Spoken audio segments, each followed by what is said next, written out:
So this week we're going to work similar to last week and making 4 more of these triangles. We're going to use the colors A, C, E, and F. So you can go ahead and make those triangles. I'll include the video from last week on how to work the triangle, and then we'll join them together. So to make the triangle, we're going to start at the small point or the small edge. So whichever color you're using, I'm demonstrating using color C. We will chain 2 for the row 1 and place 2 half double crochet in that first chain.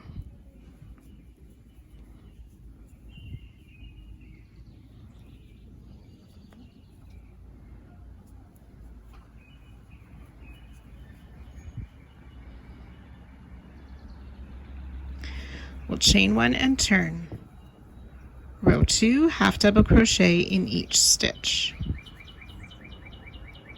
So 2 stitches,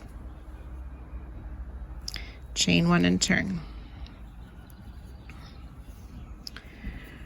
Row 3, we will place 2 half double crochet in the first stitch, half double crochet in the next.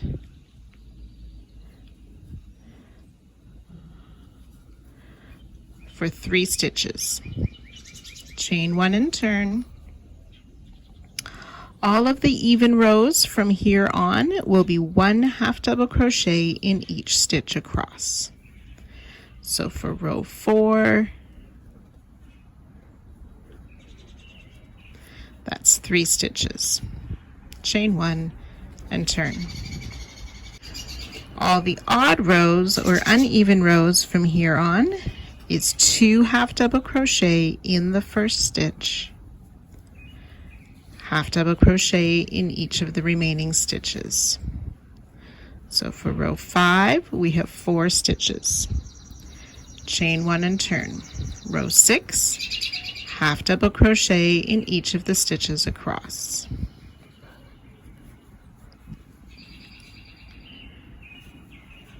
Four stitches, chain 1, turn. Row 7, 2 half double crochet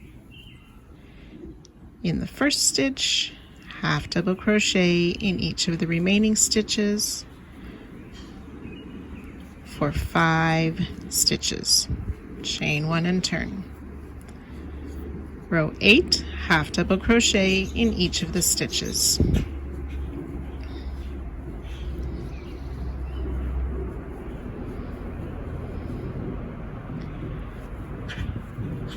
Chain 1 and turn. So you're going to continue to alternate those even rows and odd rows. Remember, on the odd rows we start with 2 half double crochet in the 1 stitch,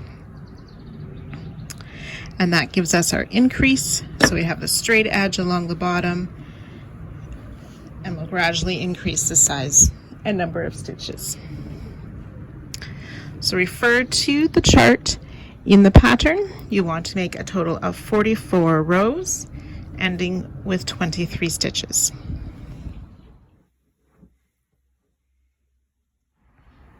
(18 rows, 10 stitches across. So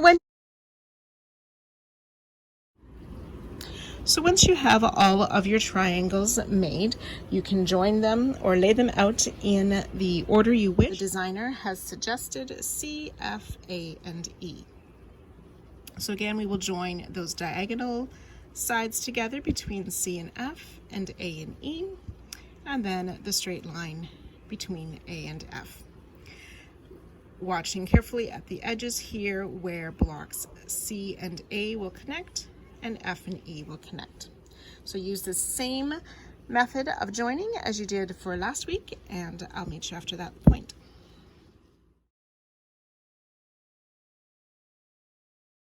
So when you have this week's set of triangles sewn together, we want to grab the set from last week, and then we want to sew these 2 blocks of triangles together.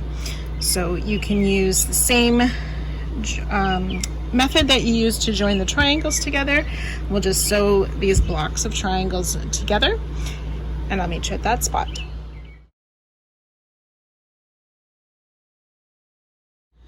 So now that all the triangles are joined into blocks and the two blocks from this week and last week are joined together, we want to put an edging across the top and the bottom. So we're going to use color A, join in the top corner with a single crochet. We're going to single crochet down the row. We want to be placing 135 single crochet evenly spaced across the top.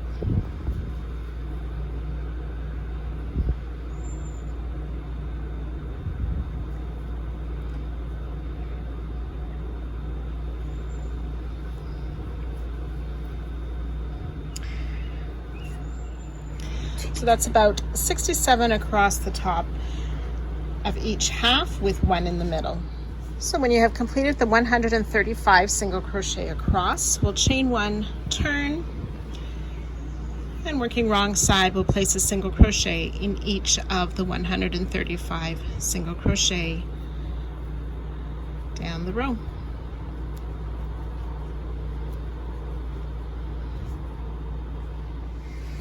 You can go ahead and fasten off once you have worked your way back down the row. So 2 rows of 135 single crochet for the top edge of these groups of triangles.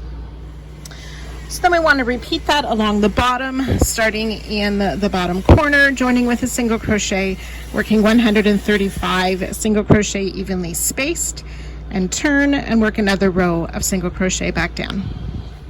So when we have the edging across both the top and the bottom of these triangle sections, we want to sew this whole triangle section to the main part of our blanket.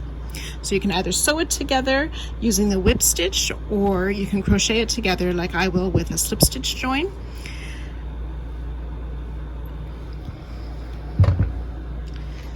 So to do that, I want to have right side facing, but the bottom of my triangle piece at the top. I did not fasten off at the end of my last row of single crochet. So my right side facing. Then I want to take the main part of my blanket, and I want to have the top part of the blanket, so it's the top of these circles, not down where we made the grid part. Lay the right side on top of the triangle pieces.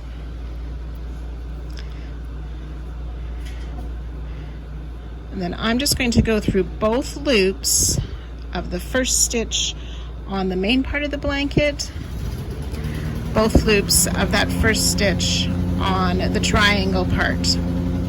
Yarn over, pull through, and slip stitch. So I'm just going to work a slip stitch through each of the stitches of both parts of the blanket.